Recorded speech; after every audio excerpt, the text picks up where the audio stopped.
நீங்கள் ஆரம்பத்துலேருந்து பேசும்போது நம்ம சேனலில் பேசும்போதும் சரி பல சேனல்களில் பேசும்போதும் விஜய் கண்டிப்பாக நல்ல மெஜாரிட்டி வருவார் எப்படி நீங்கள் சொன்னீங்க சார்? அந்த இது வியூகம் எப்படி நீங்கள் கணிச்சிங்க? இல்லை, ஆரம்பத்தில் வந்து எல்லாரும் சொன்ன மாதிரியே திமுக சைட்லேருந்து நிறைய வந்து நாங்கள் தான் வருவோங்கிற மாதிரி சொன்னாங்க. ஆனால் எல்லோரும் நம்பணும் அதை. ஆனால் கள நிலவரம்னு ஒன்று இருந்தது. நாங்கள் வந்து கள நிலவரத்தில் போய் ஒவ்வொரு ஏரியா வைஸ் போகும்போது அந்த குழந்தைகள் முதல் கொஞ்சம் வயசானவங்க கூட அந்த அந்த இளைஞர்கள் சொல்கிறத கேட்குறதுக்கு ஆரம்பிச்சிட்டாங்க. அது வந்து பெரிய எஃபெக்ட் ஏற்படுத்துச்சு. அதை வந்து இவங்க வந்து கணிக்க தவறிட்டாங்க. எப்போது 2016 இதே மாதிரி தான் கலைஞர் அவர்கள் சொல்லிகிட்டே இருந்தார், பல நழுவி பால் உலகம் அப்படின்னு சொல்லி தேமுதிக வந்தே ஆகணும்னு சொல்லிக்கிட்டே இருந்தார். ஆனால் சபரீசன் சொன்னதை நம்பி இவர் நமக்கு நாமே திட்டத்தில் நம்ம ஜெயிச்சிருவோம்னு நம்பினாங்க.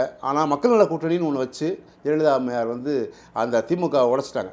அதே போல் தான் இந்த சூழல்லையும் திமுக வந்து அதீத நம்பிக்கையில் நம்ம வந்து 1000 ரூபா கொடுத்துருக்கோம், இலவச பேருந்து பயணம் தரோம் அப்படிங்கிறது மட்டும் இல்லாமல் அது தவிர வேறு திட்டங்கள் நான் முதல்வன் திட்டம் நிறைய அவங்க வச்சு யோசித்தாங்க.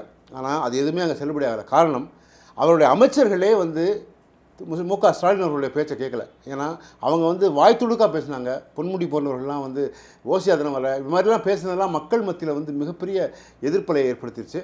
அது மட்டும் இல்லாமல் 2 கழகங்களும் சொன்னதை சொல்லிக்கிட்டே இருக்கே தவிர எதுவும் செஞ்ச மாதிரி தெரியல. ஒரு மாற்று ஏற்பாடு இருக்கட்டுமே அப்படிங்கிறதுக்காக கொடுத்தது தான் விஜய்க்கான அரசை உருவாக்கினது.